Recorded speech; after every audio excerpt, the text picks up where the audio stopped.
Fala pessoal que acompanha o Glorificast, estamos aqui para mais um episódio. Eu sou o Vinícius. Eu sou o Pedro. E nesse episódio a gente vai falar um pouco sobre o autismo. E para isso temos dois convidados, a Miriam e o Onofre. Por favor, se apresentem aqui para o pessoal conhecer um pouco mais sobre vocês. Paz do Senhor, eu sou a Miriam, tenho 32 anos, sou casada com o Thiago, sou filha da Isabel e do Rubens. Minha primeira formação foi em pedagogia, né? Eu sempre soube o que eu iria fazer, né? Desde pequena, e eu falo que eu era uma criança cuidando de outras crianças. Na igreja, meu pai foi co-pastor, depois foi pastor, então eu sempre estive muito envolvida aí no ministério infantil da igreja, né? E eu sempre gostei muito de trabalhar com crianças, então por isso que a minha primeira formação aí foi a pedagogia. Logo que eu finalizei a faculdade, eu já ingressei aí na sala de aula, né? Amo dar aula, acho que essa é realmente aí um chamado mesmo, é um chamado de Deus para minha vida, eu gosto muito. Só que na sala de aula, por mais que eu desse o meu melhor ali na sala de aula, eu percebia algumas dificuldades, percebia que algumas crianças não aprendiam aí no mesmo ritmo de outras, e aí surgiu a necessidade de entender o porquê que aquelas crianças não aprendiam no mesmo ritmo, né? Tinha algumas dificuldades de aprendizagem. E aí eu fui procurar um bom programa aí de pós-graduação, e aí me formei em neuropsicopedagogia, né? Fui entender aí o funcionamento realmente do cérebro, né? Para poder ajudar essas crianças. Após a conclusão aí da pós-graduação, eu fiz um tempo de estágio, né? E trabalhei muito com criança dentro do espectro autista. Fiquei 1 ano aí trabalhando aos sábados com criança dentro do espectro. E ainda assim eu vi que mesmo a formação em neuro não era suficiente, né? E aí eu ingressei em uma outra pós-graduação aí para estudar mesmo sobre análise do comportamento. Então eu faço hoje a psicopedagogia baseada na análise do comportamento aplicada, que é o ABA, que é um tratamento aí mesmo para o autismo. Não terminei, não concluí, não sou especialista ainda em autismo, estudo bastante, gosto bastante do assunto, né? Mas ainda não me formei totalmente sobre essa condição, tá bom? E é um prazer estar aqui, gostaria muito de agradecer a oportunidade para falar sobre um tema tão importante e tão relevante aí nos dias de hoje. Agradeço de verdade. Quando a pessoa fala, eu não sou especialista, é porque ela é especialista, mas está sendo modesta. Eu sou o Onofre, né, irmão Onofre, e eu quero cumprimentar a todos com a paz do Senhor. E eu sou pai de uma criança autista. Hoje ela tem 8 anos, é a Júlia Marcelino dos Santos. Hoje ela tem 8 anos, mas nós já estamos aí trabalhando com ela na questão da intervenção já há quase 7 anos, porque nós percebemos as diferenças da Júlia muito cedo e já fomos atrás para buscar um diagnóstico a respeito do comportamento dela, né? E eu quero louvar a Deus e agradecer vocês pela oportunidade de poder participar deste trabalho e comentar sobre um tema tão relevante. E quando a irmã Miriam falou a respeito de não ser especialista no autismo, eu até entendi por que ela falou assim, porque o autismo ele é muito amplo, né? Sim. Ele é muito amplo, por isso o nome espectro, né? É muito amplo. E a cada dia que passa a gente se surpreende com a realidade do autismo, porque a cada dia que se passa vem surgindo mais crianças autistas e a gente percebendo os níveis que há dentro desse espectro, dentro do autismo, né? Então é isso aí, é um prazer estar aqui com vocês. O prazer é nosso, com certeza. E fiquem à vontade para responderem, se um quiser complementar o outro. Aqui é um bate-papo mesmo e é para trazer informação. Acho que, como vocês falaram, é um assunto muito relevante hoje. E acho que muitas vezes a gente não sabe como tratar, como conduzir. Então acho que vai ser um episódio bem legal para trazer informação para as pessoas mesmo. E aí a primeira pergunta é a clássica: o que é o transtorno do espectro autista? Vamos lá.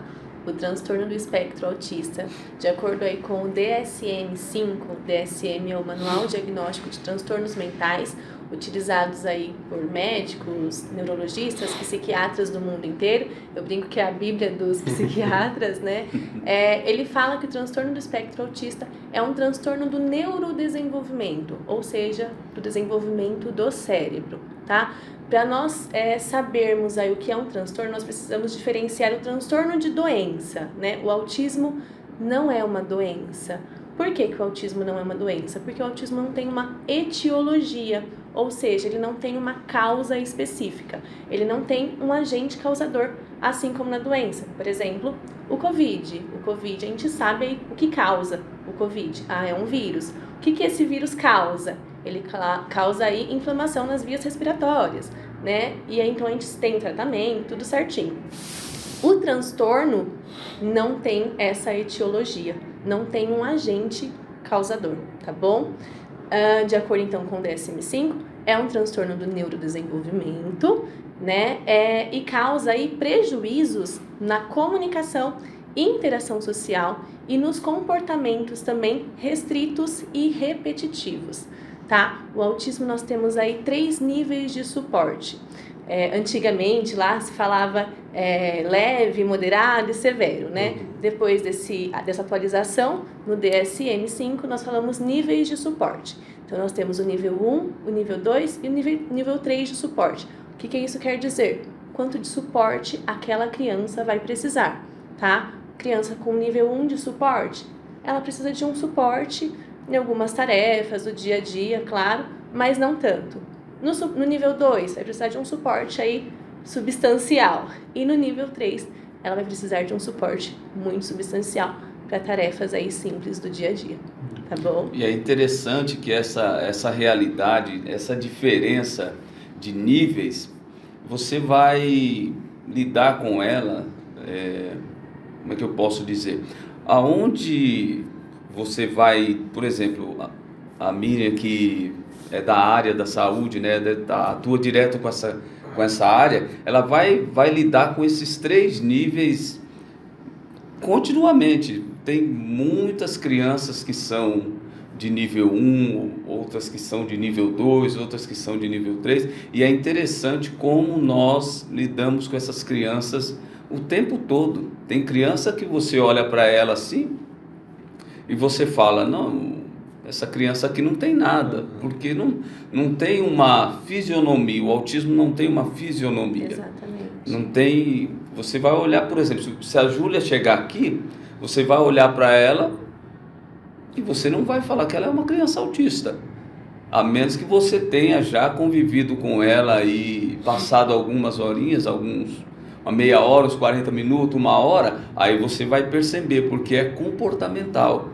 E agora tem outras crianças, por exemplo, tem uma criança lá no Jardim Mauá, Janaína, que se você olhar para ela, você já vai perceber na hora algumas dificuldades, porque o comportamento, essa parte comportamental dela é muito aflorada. Então você já percebe e vê de longe. Tem outras que você vai olhar e não vai ver nenhuma diferença, porque realmente não tem. É mais a parte comportamental dessas crianças. Então é muito interessante isso aí. Quanto a isso, até uma pergunta que pelo menos eu via bastante. O pessoal falava, via um autista, por exemplo, que os pais falavam, algo assim, aí falavam, não, mas isso não é síndrome de Down? Eu pelo menos ouvia muito essa confusão entre síndrome de Down e autismo. Qual as diferenças assim, claras? Uma das diferenças é a síndrome de Down, já fala o nome, né? É uma síndrome, né? Então é um conjunto aí de sintomas, né? E é uma disfunção aí cromossômica mesmo, né? Nós temos aí 23 pares de cromossomos. A síndrome de Down, ela vai ter aí um cromossomo a mais no cromossomo 21. Tá bom? Então, ela vai ser uma trissomia aí do cromossomo 21. Então, ao invés de 46 cromossomos, né? Ela vai ter aí 47 cromossomos. E vai afetar diretamente aí na parte cognitiva dessa criança, tá? No desenvolvimento cognitivo dessa criança. E tem também a característica física, né? A síndrome de Down você já consegue perceber aí pelo formato do olhinho, né? Que é mais puxadinho. Tem algumas características físicas também diferentes, que não é presente no autismo, essa característica física, né? Como ele falou, a maior parte aí é comportamental mesmo, tá bom? No autismo. Perfeito, muito obrigado. E continuando um pouco nessa parte de característica e entender um pouco mais, que nem vocês falaram, o autismo ele não tem uma característica física, então tipo, chega até a ser difícil para o diagnóstico, né? E quais são tipo as características? Porque eu ouço muito dizer tipo, a criança anda muito na ponta dos pés, ela tem seleção alimentar, muito foco em alguma coisa, problemas com textura. Quais são as características? Se você puder falar também quando foi que vocês perceberam também que a filha de vocês, tipo, qual foram as características que fizeram você ir atrás assim de saber o que ela tinha? Então, é algo muito interessante, né, a questão da tipicidade e a atipicidade. Porque quando a gente fala de tipicidade, a gente imagina uma linha reta. Quando se fala de desenvolvimento da criança, a gente imagina uma linha reta e as coisas irão acontecer dentro de um tempo esperado. Por exemplo, a Júlia, quando nasceu, parto normal, tudo dentro da normalidade, o apigar dela deu tudo certinho dentro do esperado. Então a Júlia começou a crescer e a gente começou a perceber uma coisa muito interessante. A Júlia, com 6 meses, ela pulava no colo da gente assim, ela pulava que a gente só faltava não conseguir segurá-la, com 6 meses. Mas aí foi passando o tempo, a Júlia andou no tempo certo, só que quando era esperado as primeiras palavras, elas não vieram. A minha esposa trabalhou em escola e ela lidava com crianças autistas lá na escola também. E a gente tem o Natan também, que é neurotípico. E aí a gente começa a fazer aquelas chamadas comparações.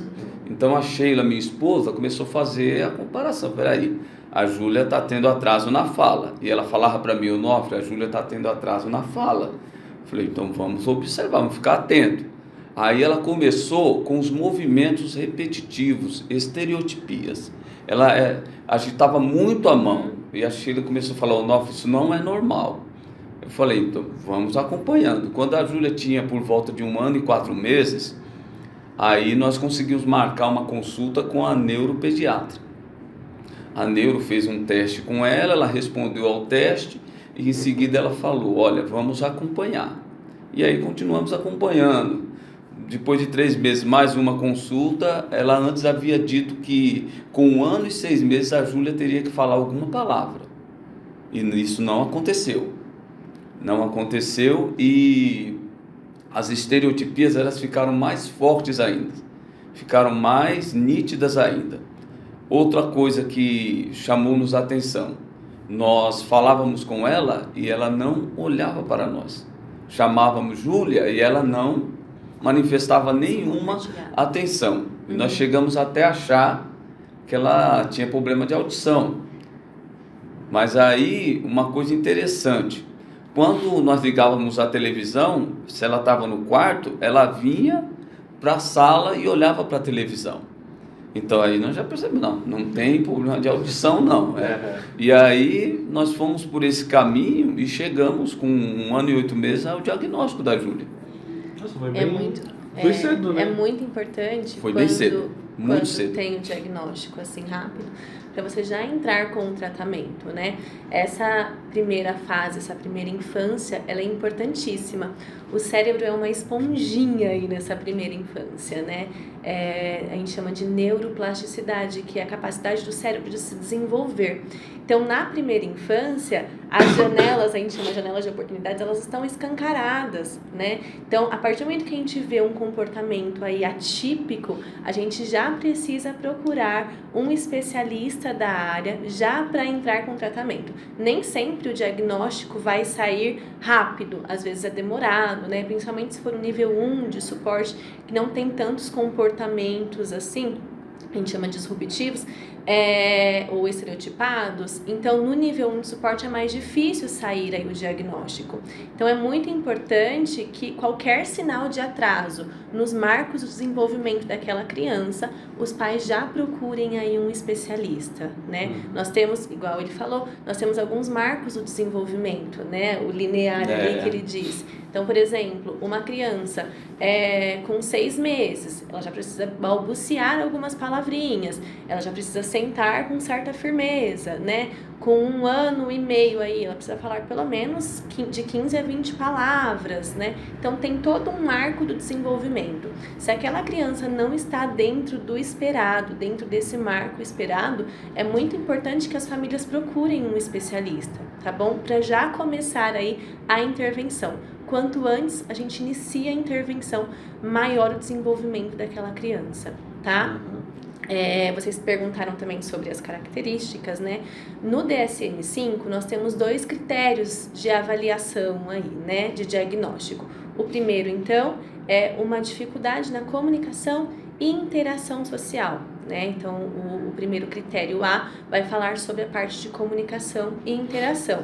Então, nós temos aí o contato visual. Isso a gente já consegue perceber nas crianças aí com meses, né? De 6, 8 meses. Aquela criança, geralmente uma criança com desenvolvimento típico, ela vai fazer o contato visual quando a mãe está amamentando, né? Quando chamam ela pelo nome, ela vai fazer o contato visual. Uma criança atípica, geralmente, uma característica do autismo é esse, pouco contato visual. Não é que ela não vai olhar para você, ela pode olhar, mas ela não vai manter aí o contato visual. Muito rápido. Tá bom?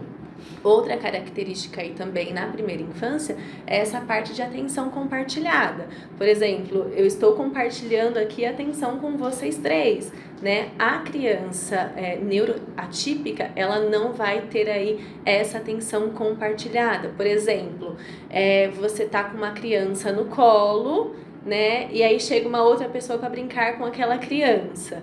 E aí aquela criança vai olhar para você e ela vai achar engraçada aquela brincadeira e ela vai procurar o olhar do pai ou da mãe que tá ali no... Você tá vendo isso que tá acontecendo? Olha que legal.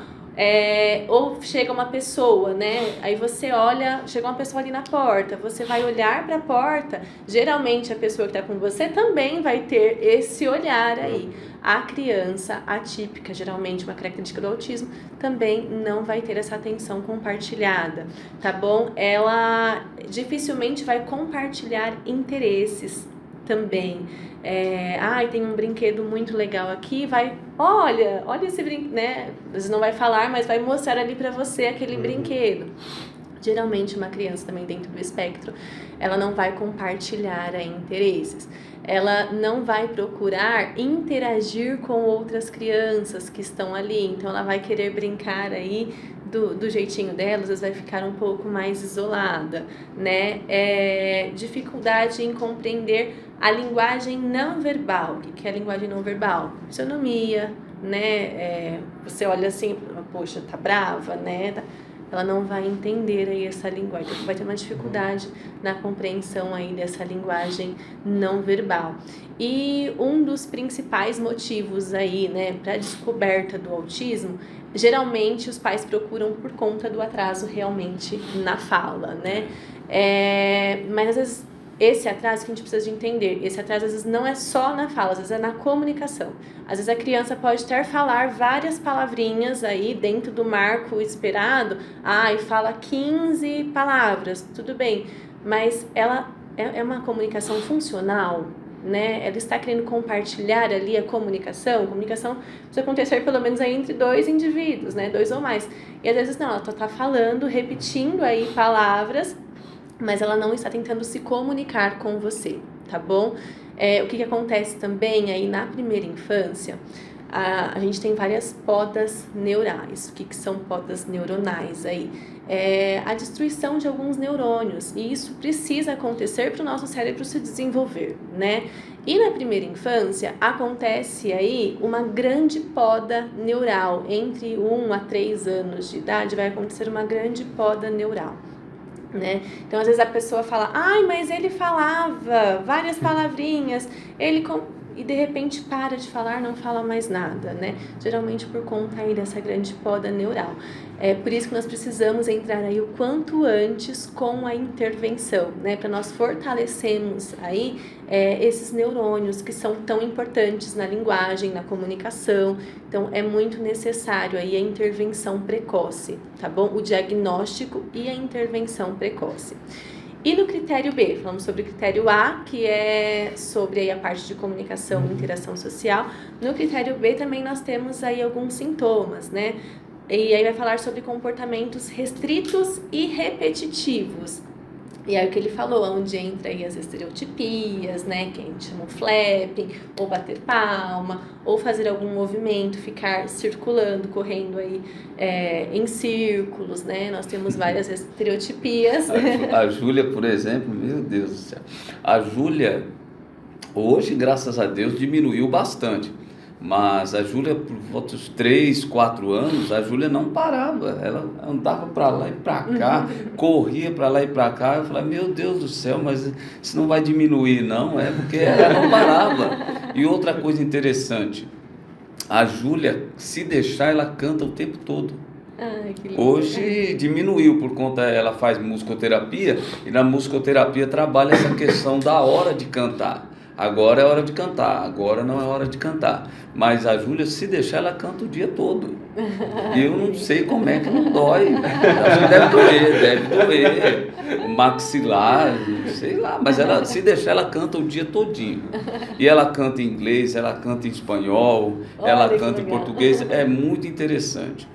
Outra coisa que a Miriam estava falando a respeito do contato, né?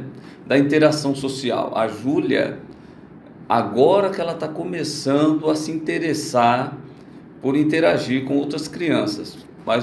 E é impressionante que ela, por exemplo, adolescente, a Júlia é muito ligada. A Júlia chega na igreja, ela vai sentar lá do lado das adolescentes. As crianças estão lá, ela só vai lá para o lado das crianças na hora de cantar. Mas chega na igreja, ela quer sentar do lado dos adolescentes.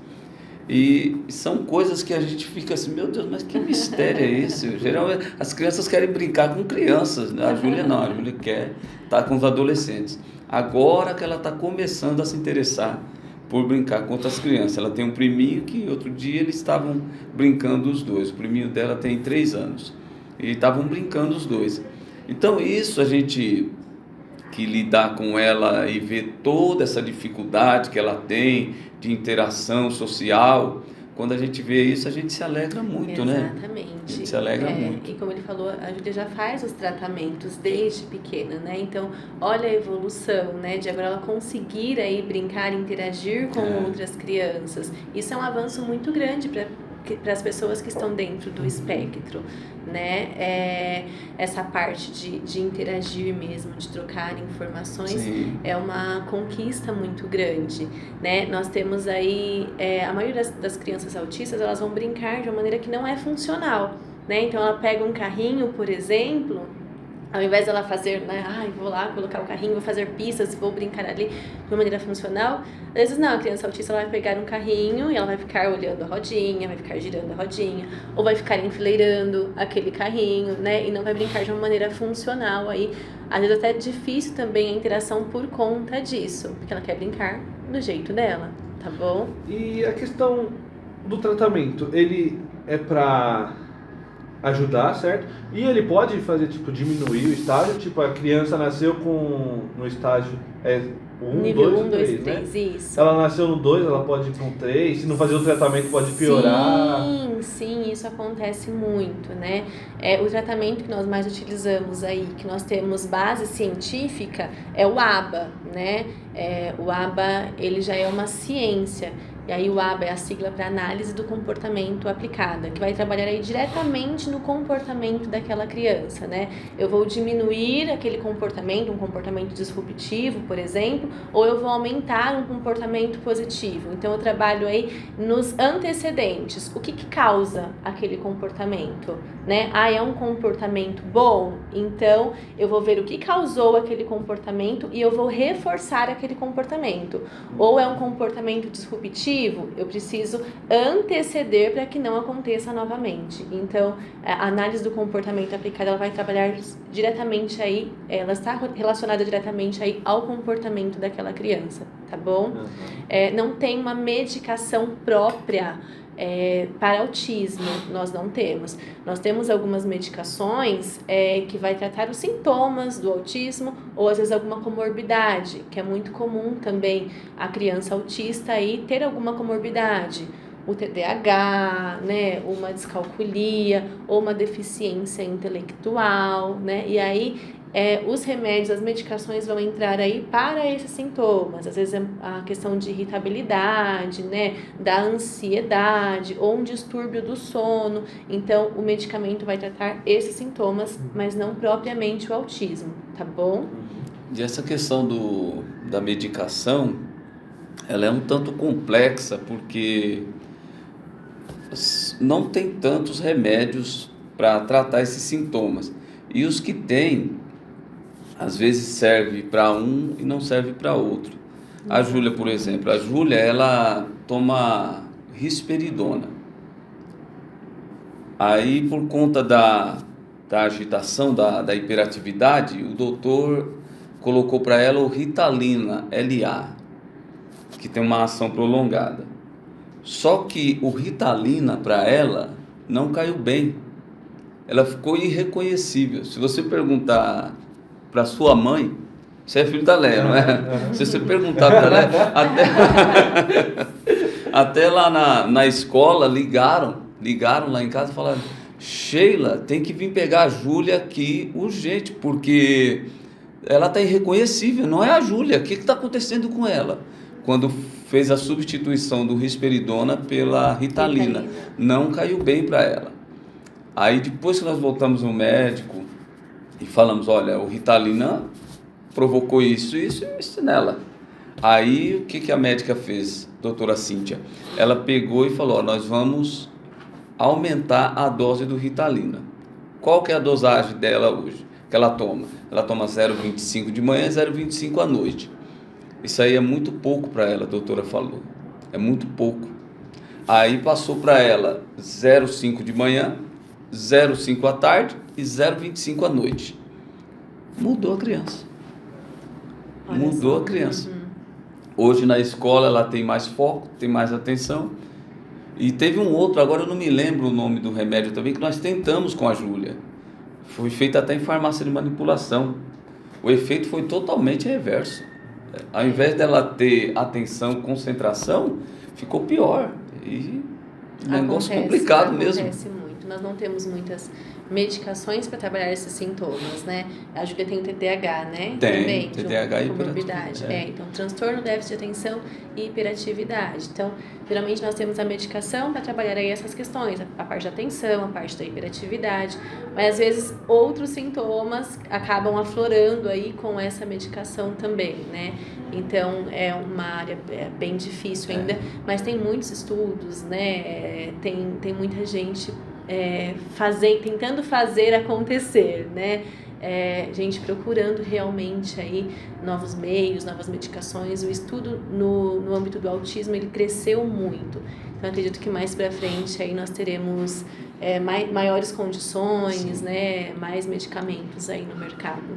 Agora uma pergunta que pode ser burra e eu já peço perdão se for. Mas pode acontecer de uma pessoa não nascer com autismo e ser desenvolvido com o passar dos anos? Eu imagino que não, mas só para... Não. Por ser um transtorno, né, a pessoa ela já nasce com um transtorno.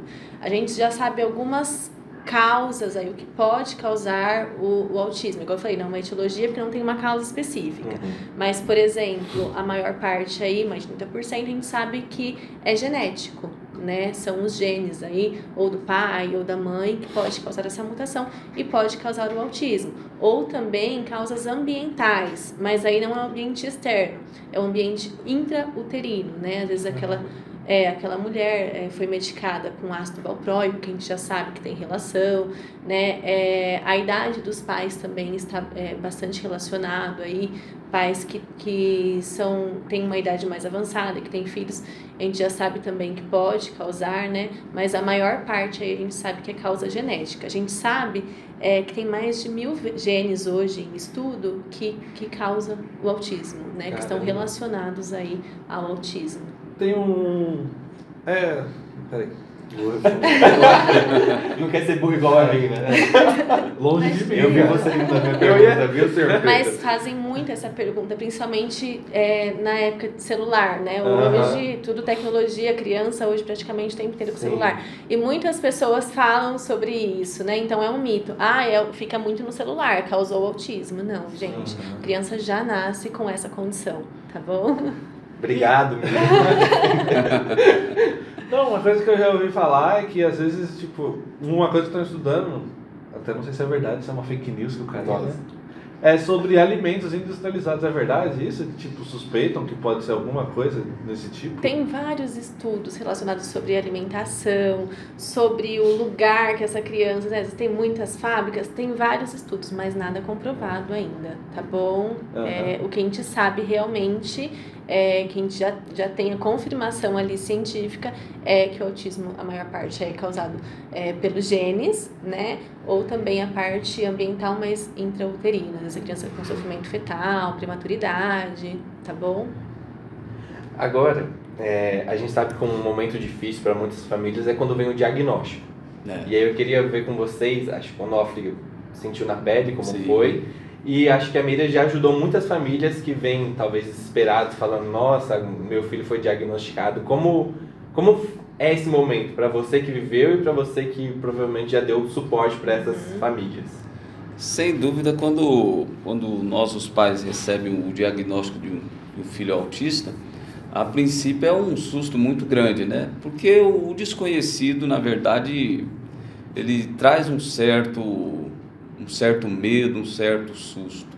A minha esposa, por exemplo, quando o Dr. Romão deu o diagnóstico, falou, olha, eu tenho muita experiência nessa área, já recebi muitas crianças aqui, eu sou neuropediatra há muitos anos, e olhando para sua filha, o comportamento dela aqui, então eu poderia esperar até 3 anos para poder falar para vocês que ela é autista, mas eu não vou fazer isso, porque quanto antes vocês começarem o tratamento, a chance dela desenvolver e evoluir é muito maior. Então eu vou já falar para vocês, a filha de vocês ela é autista, certo? E nós temos que direcionar ela para o desenvolvimento dela, para a evolução dela. Eu falei, não, tudo bem, a gente tá buscando é isso mesmo, né? Mas o susto é muito grande, porque a gente não conhece. Até então, eu nunca tinha ouvido falar de autismo e agora a gente vai ter que correr atrás, vamos ter que estudar, vamos ter que procurar pessoas que já estão dentro deste mundo, cuidando dos filhos e tentar se inteirar de como tem que lidar com essa situação que é nova, mas que é a nossa realidade. Então eu tive muito cuidado de conversar com a minha esposa, porque quando o doutor falou, ela desabou na hora. Ela desabou, porque o medo foi muito grande mesmo.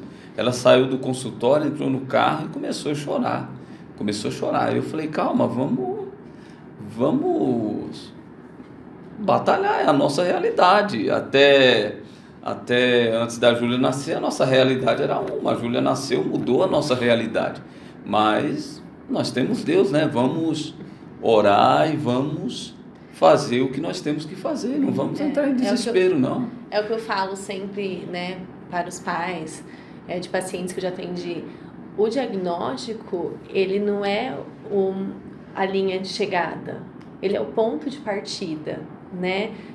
Com o diagnóstico, a gente consegue fazer uma intervenção adequada para aquela criança, né? O difícil é quando você encontra especialista, você teve muita sorte de encontrar um bom doutor, né? Que já falou ali, não, já vamos começar com os tratamentos, é isso.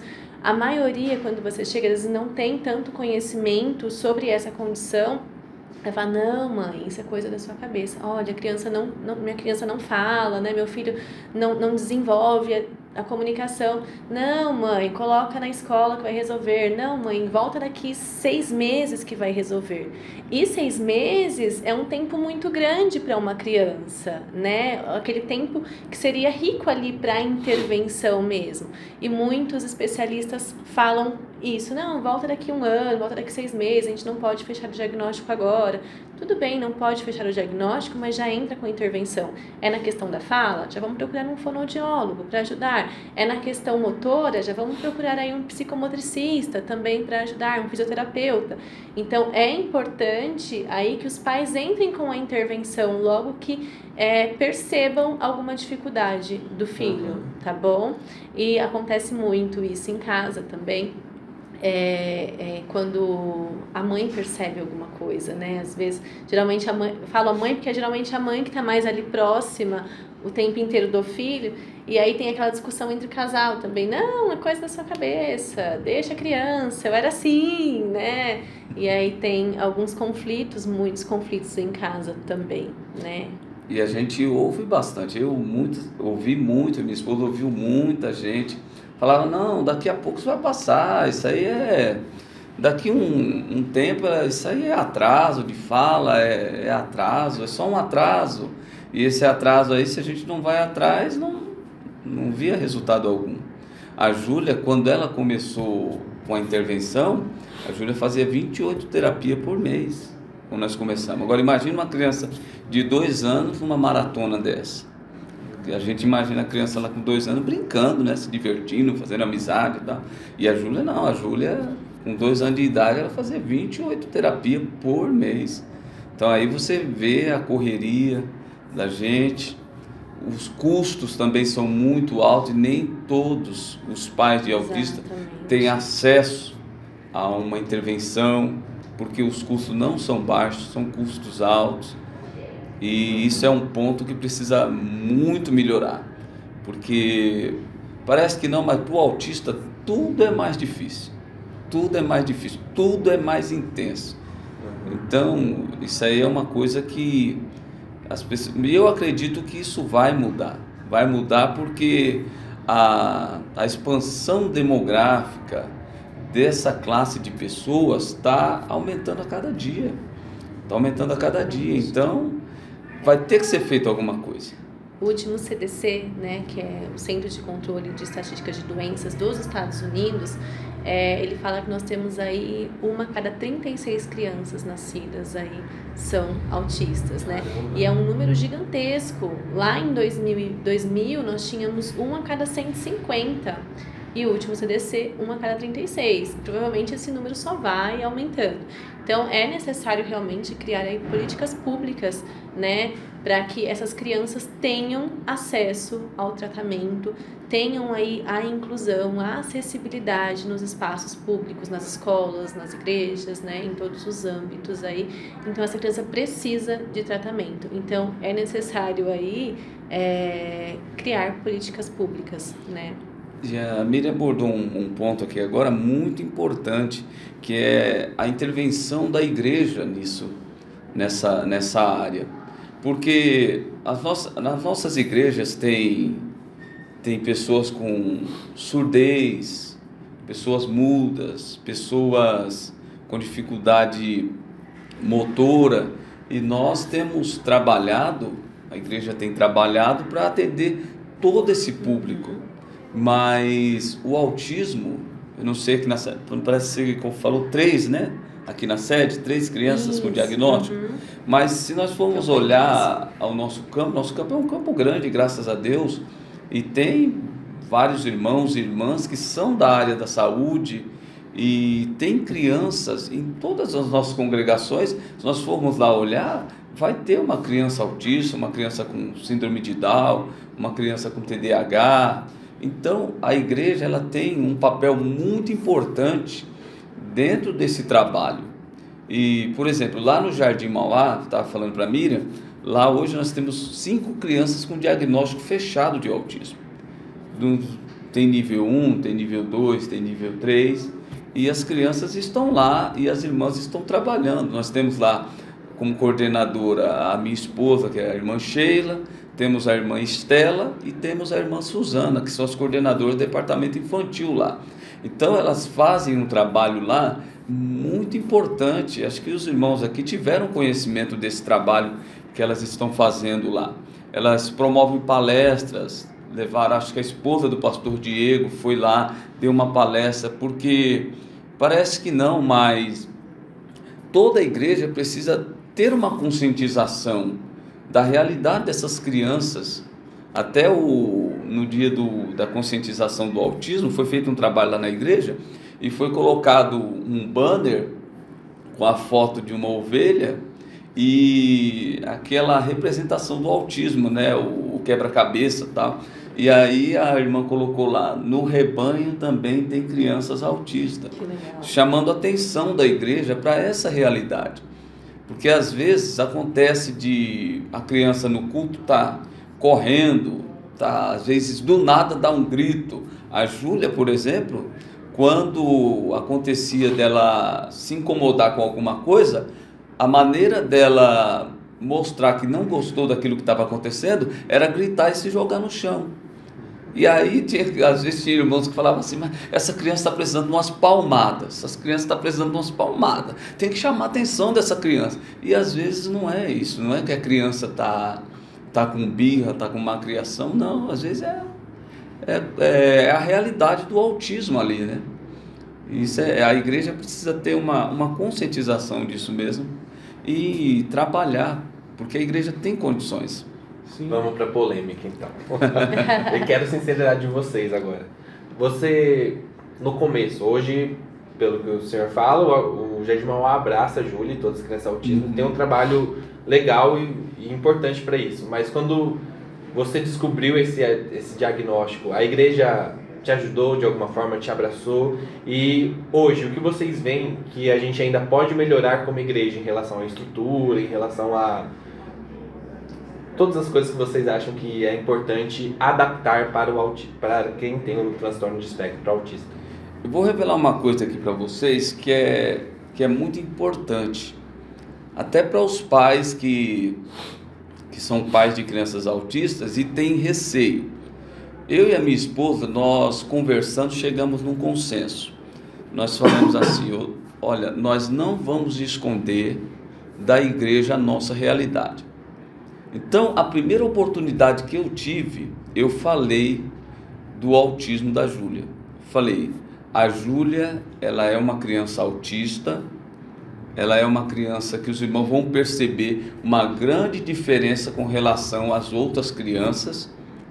E o interessante, Vinícius, é que depois que nós falamos abertamente para a igreja, outros pais que tinham crianças que já tinham percebido as dificuldades, as diferenças, elas tiveram coragem de falar também a respeito da situação que eles estavam vivendo, que até então ficavam retraídos. Tinha crianças lá, por exemplo, que já estavam com seus 5 anos e já manifestava as suas diferenças, as suas dificuldades, mas os pais não tinham coragem de falar abertamente. E depois que nós começamos a falar, e eu fui deixando bem claro, toda oportunidade que eu tinha, eu falava da evolução da Júlia, do trabalho que nós estávamos fazendo com ela, da intervenção, da nossa correria, e a Júlia ia desenvolvendo. Hoje, se você der um microfone na mão da Júlia, ela vai cantar o hino todinho. Ela canta com o Natan, meu filho. O Natan é maestro lá no Jardim Mauá, né? Ela canta com o Natan, eles fazem dueto os dois juntos. Olha que legal. Então, é algo muito lindo. Mas eu e minha esposa, nós chegamos ao consenso, nós não vamos esconder a nossa realidade. Nossa realidade é essa aqui, nós vamos encarar, e o que tiver que enfrentar por conta dessa nossa realidade, nós vamos enfrentar. Mas o efeito foi totalmente contrário ao que nós esperávamos. Talvez nós esperávamos que talvez não fôssemos tão aceitos e talvez houvesse algum tipo de preconceito e rejeição, mas muito pelo contrário, a igreja abraçou a Júlia, abraçou-nos, Nós somos muito considerados na igreja, a Júlia é muito amada por todas as pessoas lá, e as outras crianças também que estão lá, Que bacana. são muito amadas por eles. Infelizmente, essa não é a realidade de todos os pais, né? A igreja precisa ser inclusiva, né? A igreja exatamente. precisa abraçar essas crianças, né? Até porque Jesus tem que ser o nosso modelo aí de comportamento, né? E Jesus, né, falar sobre Jesus é falar sobre inclusão, ele incluía as pessoas, né? Ele estava muito à frente daquele tempo, né? Onde a sociedade excluía as mulheres, onde a sociedade excluía os doentes, né? Onde a sociedade excluía os órfãos. Jesus chegava e abraçava, né? Então Jesus precisa ser o nosso modelo aí. Se nós servimos a Ele, se nós cremos nele, Ele precisa ser a nossa referência de comportamento, né? Então eu acho que sim, eu acho que a igreja precisa abraçar mais essa causa. E quando eu falo igreja, eu não estou falando sobre a denominação, né? Sobre essa igreja, sobre a igreja. Não, eu estou falando sobre nós, né? Corpo de Cristo. Então a igreja realmente precisa abraçar essa causa. Miriam, como a gente consegue abraçar essa causa? Eu acho que primeiro é o que nós estamos fazendo aqui, né? Que é disseminar aí a informação. Nós precisamos, as pessoas precisam conhecer, saber o que é o autismo, né? Quando a gente tem o conhecimento, a gente não julga, né? O julgamento, aí, o preconceito vai muito aí da falta de conhecimento. Então, acho que o primeiro passo aí é o que nós estamos fazendo, disseminar aí a informação, né? Conscientizar essas pessoas sobre o que é o autismo, como que, né, ele vai se manifestar, ele vai se manifestar de diferentes maneiras, né? E as pessoas precisam entender isso. E uma parte também muito importante é o acolhimento, né? E principalmente o acolhimento da família. Receber um diagnóstico de autismo não é fácil, né? Isso dilacera os pais, né? E a igreja, ela precisa intervir nessa parte, a igreja precisa abraçar essa causa, precisa abraçar essa família, né? Entender o comportamento para abraçar aquela família. Olha, eu estou aqui, eu vou ser uma rede de apoio, o que você precisar, eu estou aqui, né? O que nós podemos fazer para te ajudar? Não às vezes, olha, eu entendo aquela causa, eu entendo... Não, mas eu estou aqui para ajudar, eu estou aqui para fazer a diferença, né? Então, chegar nessas famílias, ter aí um bom relacionamento com essas famílias, acolher essas famílias, ser realmente uma rede de apoio e sem julgamentos. O que acontece? Eu já conversei com algumas mães aqui da igreja mesmo, de outras igrejas também, e eu perguntei, falei assim, qual a maior dificuldade?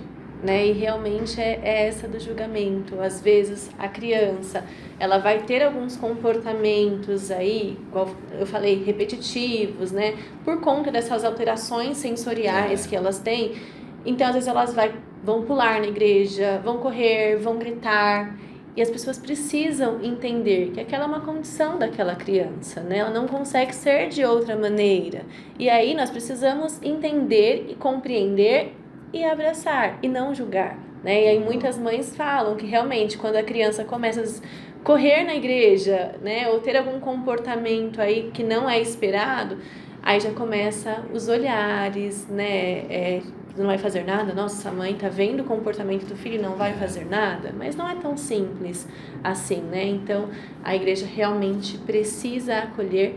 E aí, por último, incluir, né? Quando eu falo inclusão, é dar acessibilidade a essas crianças para que elas estejam aí nesse ambiente. O que elas precisam? Então, assim, por exemplo, tem as tias da salinha. Muito legal o que você falou, né? Palestras, né? Ensinar realmente como que elas podem lidar com aquelas crianças, fazer as adaptações necessárias para aquela criança, para que ela consiga ser incluída, para que ela consiga participar ali daquele cultinho. Precisa de, às vezes, uma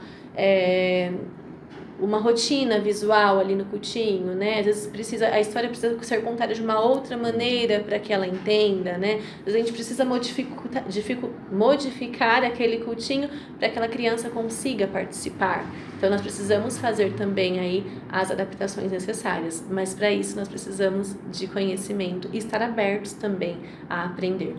Tá bom? E uma coisa interessante que eu falo do Jardim Mauá porque eu congrego lá, né? Então, Nos cultos infantis, no culto do departamento infantil, a irmã Suzana, a minha esposa, a irmã Estela, elas têm um cuidado muito grande de incluir os autistas dentro do culto também. Então, nós temos lá a Júlia, quando ela não canta no culto, ela lê a palavra. Aí tem a Janaína. A Janaína, ela tem um pouco de dificuldade para andar, mas aí ela vai o primeiro culto foi eu fui junto com ela e ela foi tirando a oferta, né? Foi tirando a oferta. Aí tem o outro, Davi, que é autista também, ele é verbal. Então aí colocou ele para fazer a oração pelo pregador. Então essas coisas também são muito importantes, porque vai incluindo eles dentro desse contexto do culto, né? Então essa parte de inclusão, isso é muito importante e não está limitada ali só a uma coisa ou duas coisas, não, é muito amplo, dá para incluir eles em várias atividades ali dentro do culto, né? Então são coisas que aparentemente são simples, mas vão produzir um resultado muito grande, sem dúvida. Uma pessoa que eu vi que tipo é bem, como que eu posso dizer, uma pessoa bem que luta bastante pelos direitos das pessoas que têm autismo, é o Marcos Mion. Não sei se já ouviu, que ele lutou lá quanto uma mudança que ia ter para não pagar os convênios, né? E ele tem um filho autista, né? Eu achei interessante, vocês falaram sobre o julgamento assim das pessoas, que ele contou uma história que tipo, o filho dele, ele gosta de fazer uma viagem que é para Disney. E ele levava às vezes o filho dele para as outras viagens e o filho dele não gostava. Tipo, ele falava que aquilo fazia mal para ele. Aí o que ele fez? Ele tem outros filhos, né? Os outros filhos queriam ir para os outros lugares sem ser esse. Aí ele começou a fazer tipo uma viagem com toda a família para Disney com o filho autista dele e uma outra viagem sem ele, deixava ele com a família dele, com os pais dele e os avós do menino, né? Só que aí todo mundo começou tipo, nossa, você é um pai horrível, você é um pai horrível. Aí ele teve que vir e explicar para ele. Ele falou, gente, eu também tenho outros filhos, eles também têm o direito de viajar.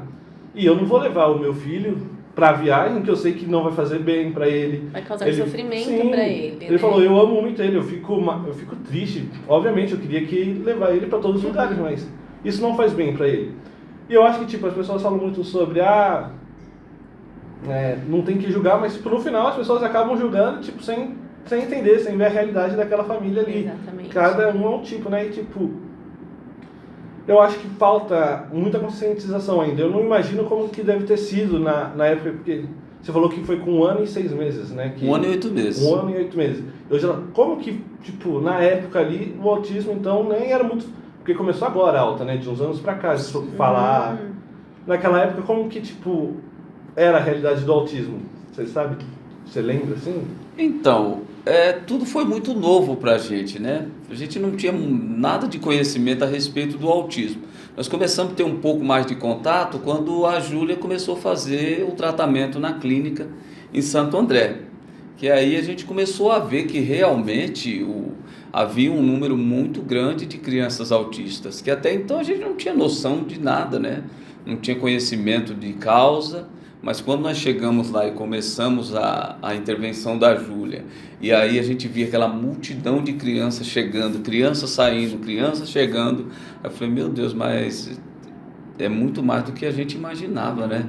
Então, sem dúvida, eu acredito que já havia muita gente mesmo, muita criança autista, só que era pouco falado, né? Porque eu realmente nunca havia antes ouvido falar sobre autismo. Esse crescimento aí, né, nos casos, é porque hoje a gente consegue aí ter uma avaliação mais ampla. Nós temos muito mais profissionais na área também que falam sobre o autismo, que se especializam sobre essa condição. Por isso que nós temos aí mais diagnóstico, nós temos mais informação, mais pais conseguem ver aí a diferença, né, conseguem entender que aquela criança tem um comportamento atípico e aí vão procurar aí uma assistência, vão procurar aí um diagnóstico.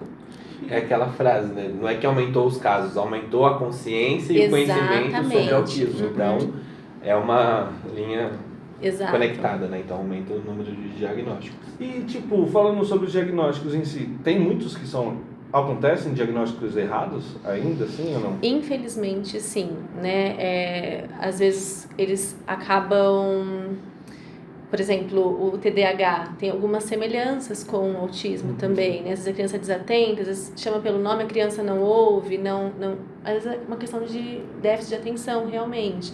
Então, tem muitos diagnósticos errados, sim. O autismo, ele não tem um exame que vai ser comprovado ali o autismo, nem o TDAH, geralmente os transtornos não tem. Então é mais clínico mesmo, é uma avaliação clínica, né? Tem ali os testes certinho, as escalas que os profissionais utilizam, mas é realmente uma avaliação clínica, não tem um exame específico para isso. Por isso que acontecem muitos erros no diagnóstico, acontece sim. A gente está caminhando já para o final, a Miriam falou que tem um teste para passar. Fique à vontade, Miriam. O que acontece? Nós temos aí muitos preconceitos ainda, né, em relação ao autismo. Às vezes achar que é incapaz, que aquela criança não tem capacidade para entender. E não é isso, né? Eles são capazes, sim, de entender. Às vezes precisam de uma adaptação para isso, mas eles são capazes, né? E acontecem ainda muitos preconceitos. Um dos preconceitos que a gente ouve bastante aí falando sobre a criança autista é que ela não tem empatia, né? Mas por que não tem empatia? Não é que ela não tenha empatia, ela tem dificuldade aí nas habilidades da teoria da mente. O que é essa teoria da mente? É pensar pelo outro, por exemplo, ter um ponto de vista diferente, né? Então eu trouxe um teste que todos os pais conseguem aí fazer em casa, criança a partir dos 4 anos, que é um teste aí próprio para a teoria da mente, né? Deixa eu pegar aqui o que eu trouxe. Vamos ver o teste, hein? A gente vai fazer? Acho que não sei. Pode ser, vamos lá. Ai, meu Deus. Vamos descobrir aí. É um teste simples, tá, gente? Eu tenho aqui 2 caixinhas diferentes. E esse teste é conhecido como teste de CLN, né? O primeiro que fez aí deu esse nome para as bonequinhas, tá? Do teste.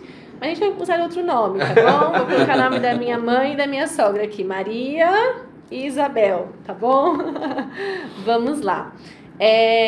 A Maria, ela tem um batom, certo? Posso colocar um pouquinho? Pode ficar à vontade, pode mexer. Tá pronto.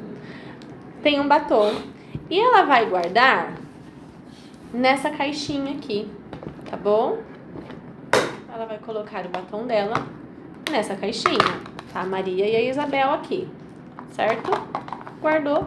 Nós temos 2 caixinhas, não tinha uma outra caixinha, coloquei essa. Tudo bem.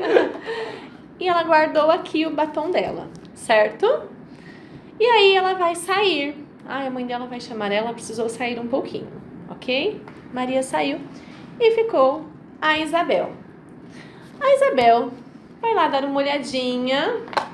Viu que tem um batom aqui, olha só. Achou um batom. Vai dar uma olhadinha no batom. Mas na hora de guardar, a Isabel acabou guardando nessa outra caixinha aqui. Nesse outro estojinho. Ok? A Isabel guardou nesse outro estojinho. Mas aí depois de um tempinho, a Maria volta. E aí, a Maria quer muito passar o batom dela agora. Aonde que a Maria vai procurar o batom dela? Na caixinha. Ela vai procurar nessa caixinha, concorda, Vinícius?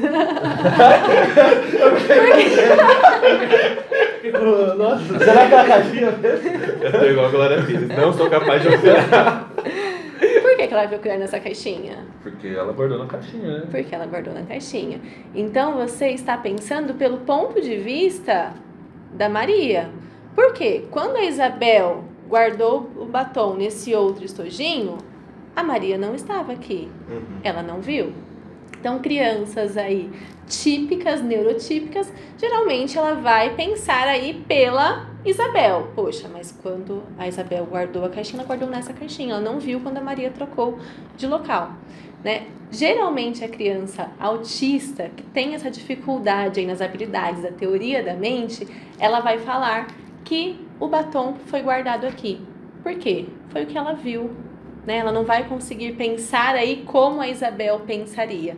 Ela vai ver, não, eu vi ela guardando aqui, então por que ela não saberia dessa informação também? Se eu sei dessa informação, ela provavelmente também vai saber. Então é um teste bem legal que os pais conseguem utilizar. Eu fiz esse teste com várias crianças, típicas e atípicas, né? E a maioria das crianças aí autistas entre os 4, 6, 7 anos, eles responderam aí na outra caixinha mesmo. Tá bom? É um teste. Nossa, mas, gente, esse não é o único teste, não é suficiente, tá bom? Eu vi no Glorificast, fez o teste já. Não é avaliação suficiente, claro, né? Mas só para entender mesmo que não é uma questão de empatia. Até porque eu entendo que a empatia vai muito além de se colocar no lugar do outro, né? A pessoa tá sofrendo ali, poxa vida, realmente deve ser muito difícil que essa pessoa tá passando. Tá, mas aí o que você vai fazer com essa empatia? Você se colocou no lugar da pessoa, mas você vai ter uma ação? Você vai ser proativo para ajudar aquela pessoa? Porque só se colocar no lugar da pessoa não adianta muita coisa, não resolve muita coisa, né? Então eu acho que a empatia vai muito além de saber se colocar no lugar do outro. Exatamente, né? E aí é um teste, mas não é só esse critério de avaliação, tá bom? Então é importante aí que qualquer indício, né, de atraso no desenvolvimento da criança, pais, não esperem, procurem um especialista, tá? Como eu falei, é muito importante essa primeira infância e nós entrarmos com a intervenção já na primeira infância, para que essa criança consiga aí desenvolver habilidades necessárias, tá bom? É muito importante. A gente está partindo para o fim agora e a gente queria ouvir as últimas considerações de vocês. Se vocês quiserem falar também, aconselhar os pais quando recebem esse diagnóstico, aconselhar aqueles pais que têm medo do diagnóstico e não vai atrás porque se eu não sei, não tem. Pais que negam o diagnóstico, Exato, né? Que exato. não aceitam o Exatamente. diagnóstico Se também. vocês puderem também deixar essa mensagem no final para os pais, visto tudo que vocês já vivenciaram, fiquem à vontade. Exatamente, sem dúvida, por mais que seja difícil para os pais receberem o diagnóstico do autismo, mas é muito importante que os pais tenham coragem de encarar essa realidade, porque se eles não encararem, a criança é autista, permanecerá autista, e se eles encararem, sem dúvida, eles vão poder ver uma evolução da criança. E é muito importante também focar naquilo que você está decidido fazer pelo filho, pela filha, porque talvez você não encontre o apoio que você gostaria de encontrar, mas se você determinar lutar pelo seu filho, pela sua filha, pode ter certeza que Deus, ele vai de alguma maneira ajudar, dar graça, fazer crescer o amor, porque eu vivo isso e cada dia que passa eu amo mais minha filha. E sem dúvida, quando os pais eles decidem lutar pelos filhos, o próprio Deus ele se levanta, ele abre porta, ele coloca pessoas no caminho, porque a Bíblia diz que os filhos são herança do Senhor. É Deus quem dá os filhos para nós. E às vezes os filhos eles vêm com esse diagnóstico, mas eu sempre entendi que todos nós estaremos sempre nas mãos de Deus, inclusive os filhos autistas, as crianças autistas, sempre estarão nas mãos de Deus. Então, o que nós pais temos que fazer é ir atrás de fazer o melhor por eles, o que estiver ao nosso alcance fazer por eles, fazermos, e confiando sempre em Deus, que Deus vai, de alguma maneira, abrir as portas, colocar as pessoas necessárias. Já colocou até a Miriam aqui na sede, né, para ajudar aí, ó. E em todos os lugares, sem dúvida, Deus, Ele vai atuar de alguma maneira e vai trazer uma bênção sobre as famílias. O negócio é encarar a realidade de frente. Os pais não devem ter medo do diagnóstico, porque Deus está acima de tudo e fazer o que tem que ser feito. Lá em Romanos fala que Deus não faz acepção de pessoas, né? Então a minha mensagem é essa, que possamos ser como Jesus, que possamos incluir essas pessoas, né? Dar acessibilidade para que essas pessoas elas participam, para que elas tenham aí uma espiritualidade, né?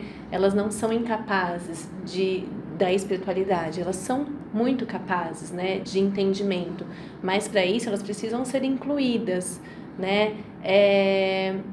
Eu acho que nós falhamos muito, e de verdade eu falo como igreja novamente, não a denominação, tá? Falando de nós, quando nós nos preocupamos mais com a roupa que nós temos que vir no culto à noite do que com aquela família que está sofrendo, né? Nos preocupamos muito mais com a reunião ali pós o culto, com os nossos amigos, de conversar, e esquecemos daquele que realmente precisa, né? De estender a mão para um irmão que realmente está precisando, para uma família que está sofrendo.